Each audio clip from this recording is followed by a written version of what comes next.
Hi, class. I wanted to take a minute to chat with you regarding some feedback I got from one of you. Very good feedback regarding class expectation, course expectations. I recognize that, some of you are new to this experience and um, that instructors sometimes have expectations and we know what we want, but communicating that effectively isn't something that we always do well.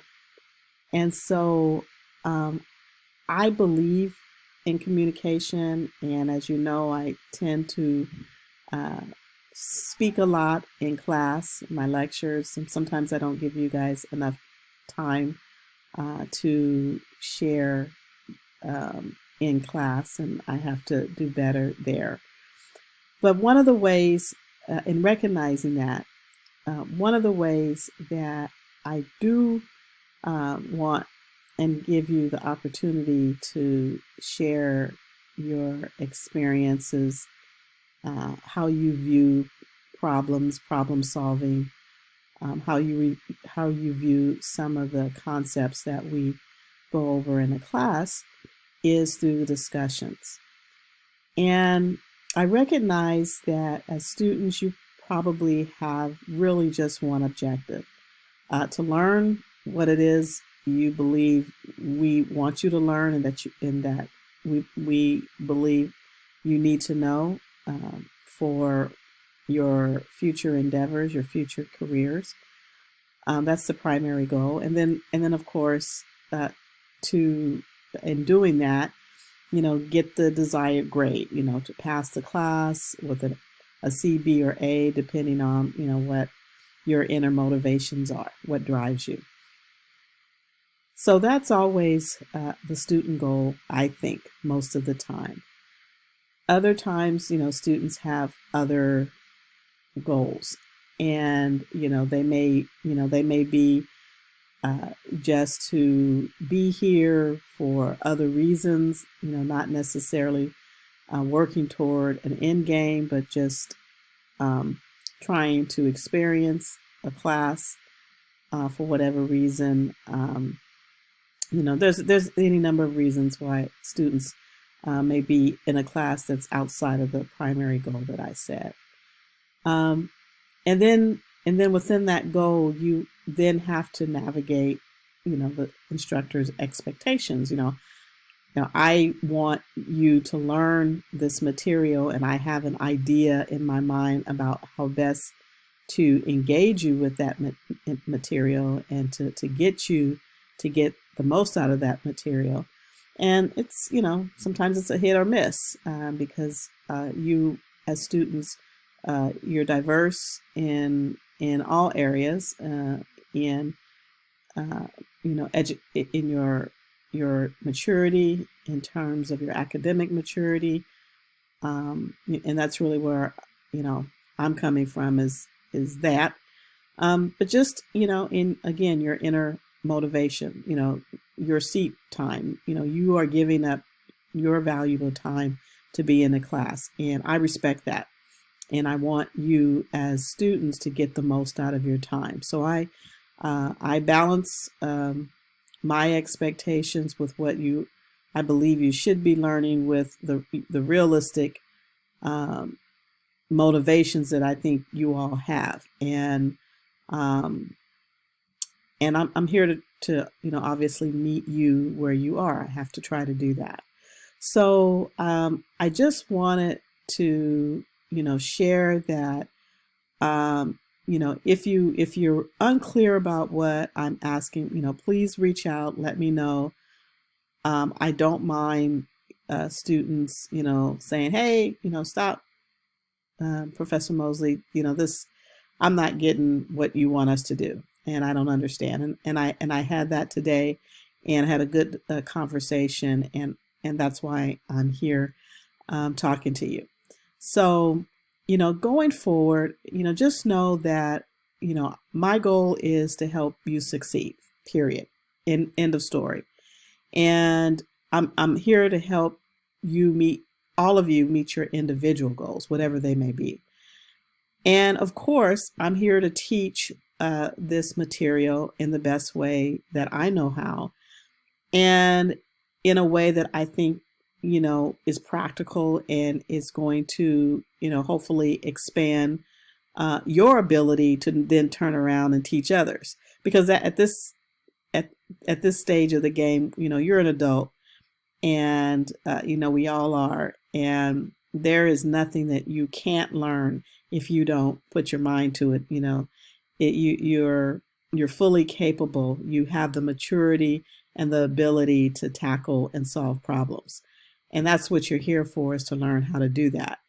Math is just one of the ways we practice solving problems, real problems, real world problems. And so my assignments are always going to be centered on that. But they're also going to be practical in that they give you an opportunity to engage and, just to share what you think about a problem, especially the discussions. They take the, they are the substitute, essentially for being in class and being able to turn to your neighbor and talk about a problem that you may be having with, something you're trying to solve. Or, when we meet face to face in class on campus, I put students in groups and we do the same type of thing I'm trying to get you to do in the discussions. But the discussions give you a little bit more freedom to speak and to share and to be creative. I know that, I mentioned, typing, and that, this is not an English class, so I'm not looking for perfect English or even grammar for that, you know, I'm not going to be checking that. But I'm going to be, expecting you to use the resources that are available to you. So if you're not the best writer, put something in Word and then let it do the spell check and the grammar check for you. The thing that I'm really looking for is, how you see something and how you can, uh, uh, how you can defend, what you're thinking, or how you express what you're thinking about, uh, you know, some of the concepts that we're going to be talking about in this class. So that's really what the discussions are about.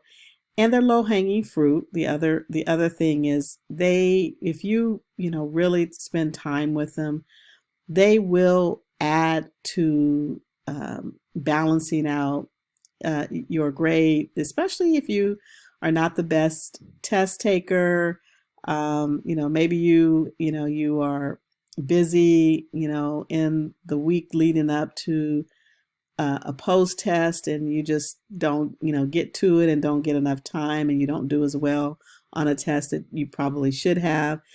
The discussions, if you can get all of the points on the discussions, they just help to, I don't want to say inflate your grade, but definitely balance out the final grade for you. So keep that in mind, that, these are just engagement activities, give you an opportunity to engage with one another, to have a conversation.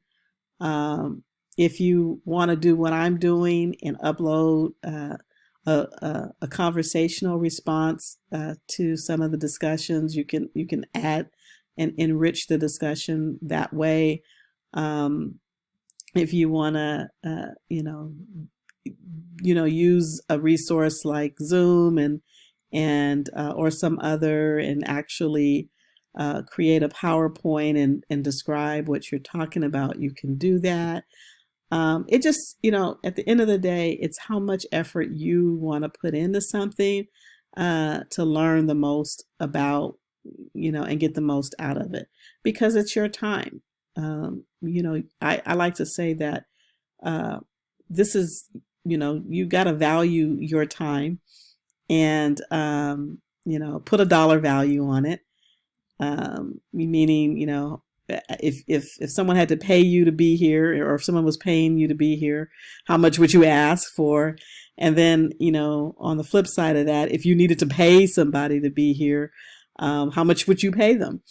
And so, because it's the time value of money, your time is valuable. You need to value your time and yourself, and you need to make sure that you're getting the most out of the experience in this course, and you're getting the most out of what you're learning. And in reality, at this level, at the college level, um, it is about what you want to put into what you're learning and how much you want to engage with it.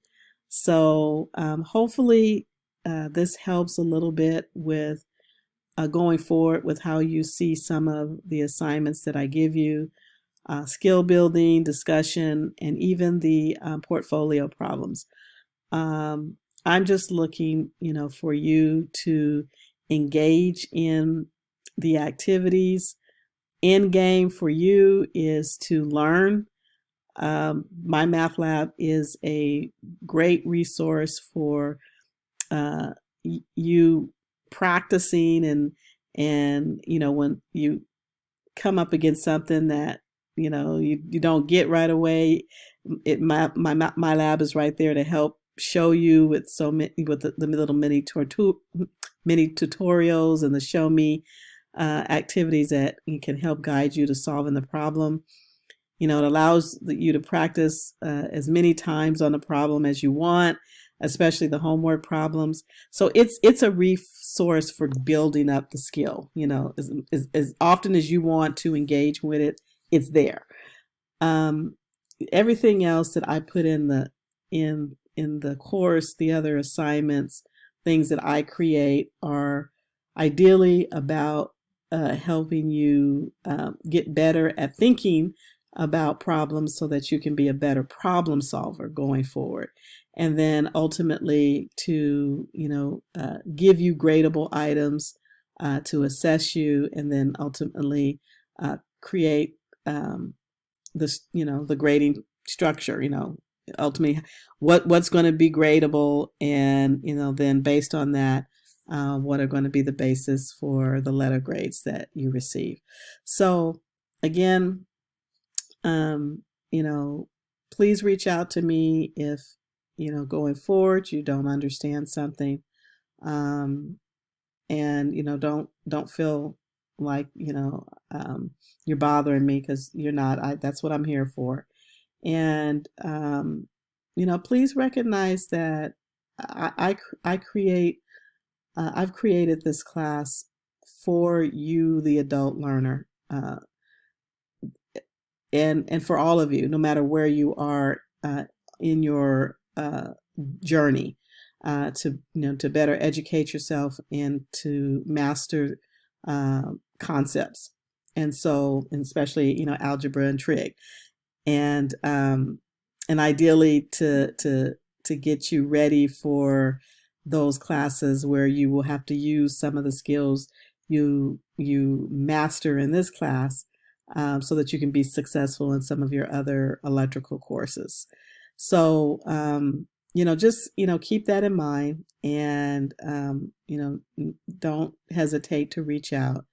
And I hope this helps with understanding my expectations going forward.